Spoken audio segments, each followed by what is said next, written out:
Svarbiausia yra nuo neišsigost. Mums atrodo bauginantis, didelis ir šalts, bet iš tikrųjų čia tik šlapia bala ir akmenys.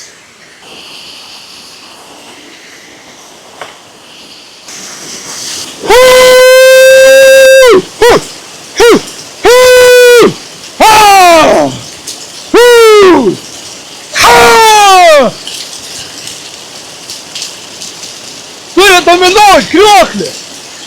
Krioklis tais bijot. Tu ateini su savo energijai. Ir он nori įsigost.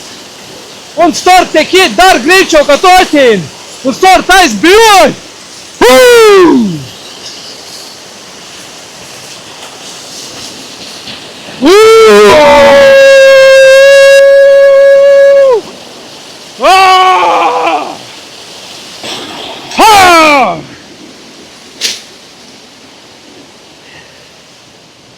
Tai va, čia būtų paprasta pamokėlė, kaip neįsibauginti baugintojų krioklių.